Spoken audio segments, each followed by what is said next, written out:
ಬೆಂಗಳೂರಿನಲ್ಲಿ ಬಗೆಹರಿಯದ ಸಮಸ್ಯೆ ಅಥವಾ ಮೆಗಾ ಧಾರಾವಾಹಿಯಂತೆ ನಾವು ಪ್ರಸಾರ ಮಾಡ್ತಾ ಇರುವಂತಹ ವಿಚಾರ ಅಂದರೆ ಅದು ರಸ್ತೆ ಗುಂಡಿಗಳ ವಿಚಾರ. ಅವರೇ ಡೆಡ್ಲೈನ್ ಕೊಡ್ತಾರೆ, ಅವರೇ ಅದನ್ನು ಮಿಸ್ ಮಾಡ್ತಾರೆ, ಮತ್ತು ಅವರೇ ಡೆಡ್ಲೈನ್ ಹಾಕ್ಕೊಳ್ತಾರೆ. ಈ ಸರ್ಕಸ್ಸನ್ನು ನಾವು ಭಾಳ ವರ್ಷಗಳಿಂದ ನೋಡ್ತಾ ಇದ್ದೀವಿ. ಈಗ ಮತ್ತೊಂದು ಡೆಡ್ಲೈನ್ ಅಂತ್ಯವಾಗೋ ಸಮಯ.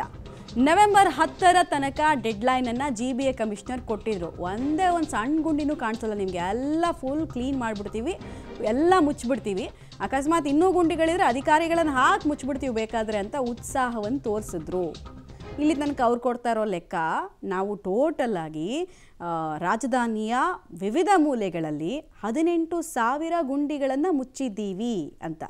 ಬಟ್ ನಿಜವಾಗ್ಲೂ 18,000 ಗುಂಡಿಗಳನ್ನು ಮುಚ್ಚಿದ್ರ ಯಾವ ಝೋನಲ್ಲಿ ಎಷ್ಟು? ಇದು ಜಸ್ಟ್ ಪೇಪರ್ ಬುಕ್ನ ಲೆಕ್ಕನ? ಆ ಮಾಹಿತಿಯನ್ನು ಇನ್ನೊಂದು ಕಡೆಗೆ ನಾವು ತೋರಿಸ್ತಾ ಇದ್ದೀವಿ. ಝೋನ್ ನಂಬರ್ 1ರಲ್ಲಿ 1032, ಝೋನ್ ನಂಬರ್ 2ರಲ್ಲಿ 1287 ಗುಂಡಿಗಳನ್ನು ಮುಚ್ಚಲಾಗಿದೆಯಂತೆ. ಟೋಟಲ್ ಆಗಿ ಬೆಂಗಳೂರು ಕೇಂದ್ರ ಭಾಗದಲ್ಲಿ 2319 ಗುಂಡಿಗಳನ್ನು ಮುಚ್ಚಿದ್ದೀವಿ ನಾವು ಅಂತ ಹೇಳ್ಕೊಳ್ತಾ ಇದ್ದಾರೆ. ಬೆಂಗಳೂರು ಉತ್ತರದಲ್ಲಿ ಎಷ್ಟು ಅಂತ ನೋಡ್ಬಿಡೋಣ. ಝೋನ್ ನಂಬರ್ 1ರಲ್ಲಿ 2077, ಝೋನ್ ನಂಬರ್ 2ರಲ್ಲಿ 1298 ಗುಂಡಿಗಳನ್ನು ಮುಚ್ಚಿದ್ದೀವಿ ಅಂತ ಅಂತಿದ್ದಾರೆ. ಬಟ್ ಅಲ್ಲಿನ ಜನ ಹೇಳಬೇಕು, ಇವ್ರು ಹೇಳ್ತಾರೆ, ಇವ್ರು 1000 ಹೇಳ್ತಾರೆ, ಲಕ್ಷನೇ ಅಂತಾರೆ, ಏನು ತೋರ್ಸೋಕ್ಕೇನು.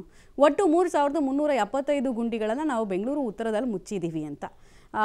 ಬೆಂಗಳೂರು ಪೂರ್ವ ನಗರ ಪಾಲಿಕೆಯಲ್ಲಿ ಝೋನ್ ನಂಬರ್ 1ರಲ್ಲೇ ನಾವು 2613 ಗುಂಡಿಗಳನ್ನು ಮುಚ್ಚಿದ್ದೀವಿ ಅಂತ ಅಂತಿದ್ದಾರೆ. ಝೋನ್ ನಂಬರ್ 2ರಲ್ಲಿ 712 ಗುಂಡಿಗಳನ್ನು ಮುಚ್ಚಿದ್ವಿ ಅನ್ನೋದು ಪಾಲಿಕೆ ಹೇಳ್ಕೊಳ್ತಾ ಇರೋ ಮಾಹಿತಿ. ಎಲ್ಲ ಸೇರಿಸಿದ್ರೆ ಬೆಂಗಳೂರು ಪೂರ್ವ ವಲಯದಲ್ಲಿ 3325 ಗುಂಡಿಗಳನ್ನು ಮುಚ್ಚಲಾಗಿದೆಯಂತೆ. ಹಾಗೆ ಬೆಂಗಳೂರು ಪಶ್ಚಿಮದಲ್ಲಿ ಝೋನ್ ನಂಬರ್ 1ರಲ್ಲೇ 2863 ಗುಂಡಿಗಳಿತ್ತು, ಕಂಪ್ಲೀಟಾಗಿ ಮುಚ್ಚಿದ್ದೀವಿ. ಝೋನ್ ನಂಬರ್ 2ರಲ್ಲೂ ಕೂಡ 2667 ಚಿಲ್ಲರೆಯಷ್ಟು ಗುಂಡಿಗಳಿದ್ವು. ಎಲ್ಲ ಸೇರಿಸಿ ಟೋಟಲಾಗಿ 5530 ಗುಂಡಿಗಳನ್ನು ಮುಚ್ಚಲಾಗಿದೆ. ಸೊ ಪೂರ್ವ, ಪಶ್ಚಿಮ, ಉತ್ತರ, ದಕ್ಷಿಣದಲ್ಲಿ ಕ್ಷಿಪ್ರ ಗತಿಯ ಕಾರ್ಯಾಚರಣೆಯನ್ನು ನಾವು ಮಾಡಿದ್ದೇವೆ ಅಂತ ತೋರಿಸ್ತಾ ಇದ್ದಾರೆ.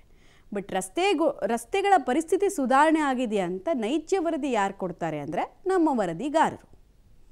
ಡೀಟೇಲ್ಸ್ ಕೊಡ್ತಾರೆ. ನೇರ ಸಂಪರ್ಕದಲ್ಲಿ ಜಾಯ್ನ್ ಆಗ್ತಿದ್ದಾರೆ ಅರುಣ.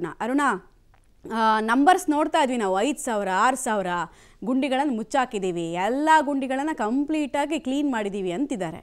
ಬಟ್ ನಿಜವಾಗ್ಲೂ ಇಷ್ಟು ಗುಂಡಿಗಳನ್ನು ಮುಚ್ಚಿದಾರಾ ಅಥವಾ ಈ ಗುಂಡಿಗಳನ್ನು ಮುಚ್ಚಿರೋದು ಒಂದು ಜೋಕ? ಎಸ್ ಮಮತಾ, ಬೆಂಗಳೂರಿನ ಗುಂಡಿಗಳ ವಿಚಾರ ಅಂತಾರಾಷ್ಟ್ರೀಯ ಮಟ್ಟದಲ್ಲಿಯೂ ಕೂಡ ಸದ್ದು ಮಾಡಿತ್ತು. ಜೊತೆಗೆ ಉದ್ಯಮಿಗಳಿಂದ ಸಾಕಷ್ಟು ಒಂದು ಟೀಕೆ ಕೂಡ ವ್ಯಕ್ತವಾಗಿತ್ತು.